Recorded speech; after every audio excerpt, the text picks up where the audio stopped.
Hello, let me show you how to go through the first configuration on Redmi Note 14 Pro Plus 5G.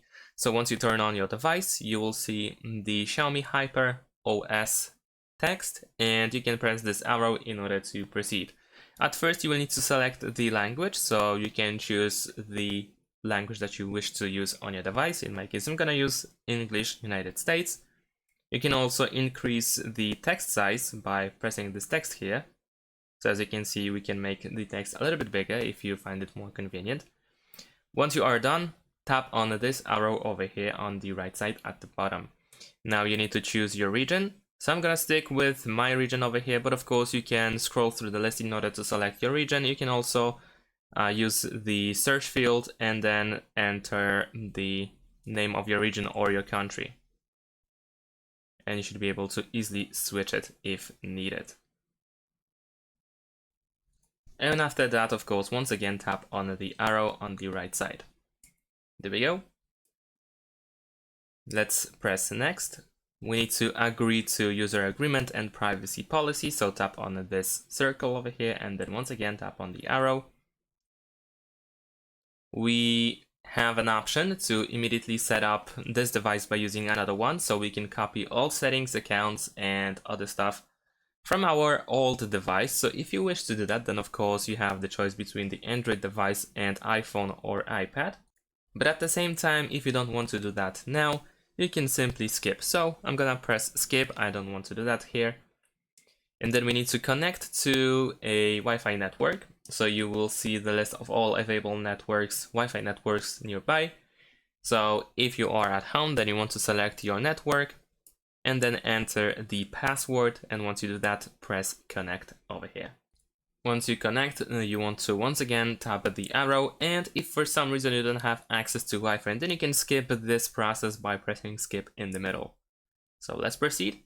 Now we need to wait a couple of seconds for the device to load another screen, and then we should see the sign-in option for our Google account. So of course, you can do that by tapping on this field, then you can enter your email or phone number, and then you can proceed. If you forgot your email, then you have this forgot email text. If you want to create a Google account, then you can do that by pressing create account.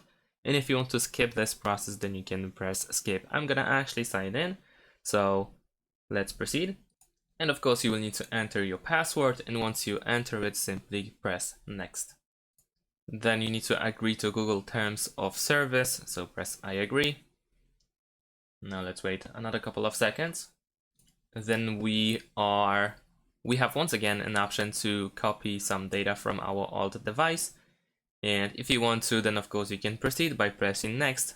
And just like before, I'm gonna skip this process, so I'm gonna choose don't copy. And if you do, then simply follow the instructions that you will see on the screen. Now over here, press got it. Here we have Google services, so I'm gonna disable device backup, but of course you can keep it. The same goes with location and scanning. And we have an option to turn on or off the option to send usage and diagnostic data. And then let's proceed by pressing accept. There we go. Now we need to select the browser and search engine, so press next. And here you can select the browser that you wish to use by default.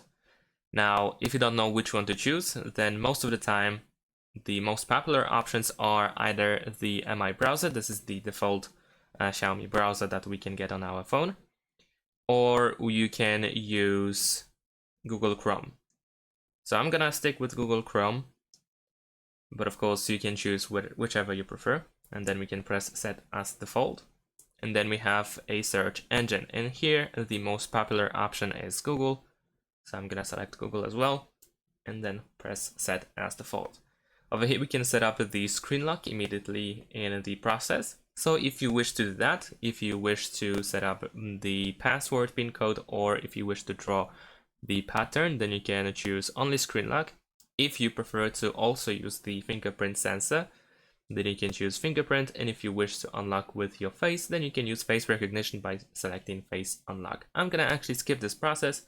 Later on, if you wish to add the screen lock or fingerprint or face data, then you can do that through settings. So I'm gonna skip.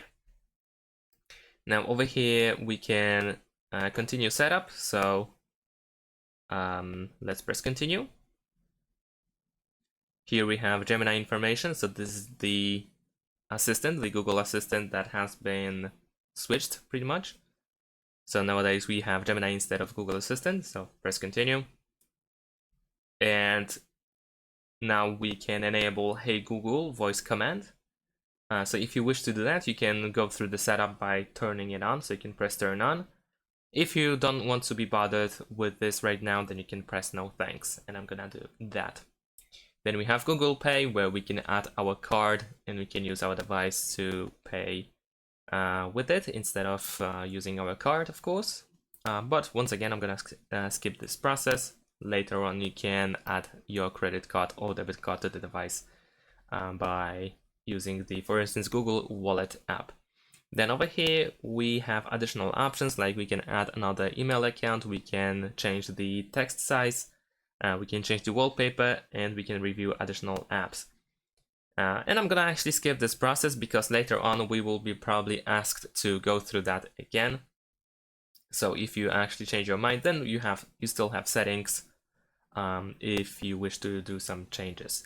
Now over here we have basic settings where we can enable and disable location. Once again, we have usage and diagnostic data, automatic system updates, we can personalize ads, we can turn on or off personalized ads. And then we have user experience program, we can disable this as well. We have system daemon permissions, which is used to improve system stability and performance. I'm gonna keep this on. And we have update apps automatically, so we can enable or disable this option.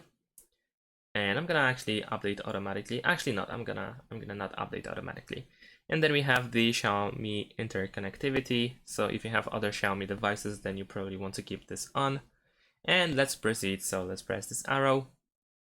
Then we have parental controls. So if you set up this device for your child, then of course you can turn parental controls on over here.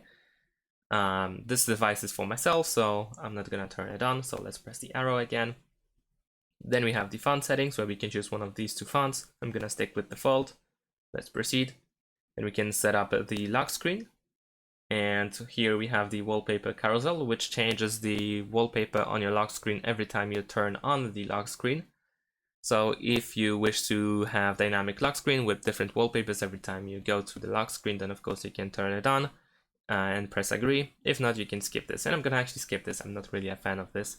And then we can select the default launcher, so we can have all apps in the home screen, or we can have the app drawer, so we can swipe from the bottom towards the top in order to reveal the list of all apps. And I'm gonna stick with the app drawer over here. Let's proceed. And there we go. We are now preparing the system, and soon we should have access to the home screen.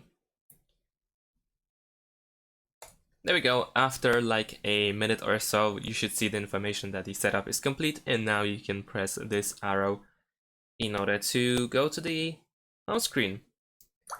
And that is pretty much it. Now you can start using your phone. You can go through different settings, or you can start downloading apps that you wish to have. And that's all. Thanks for watching. Leave a like and subscribe to my channel, and see you in my next videos. Bye.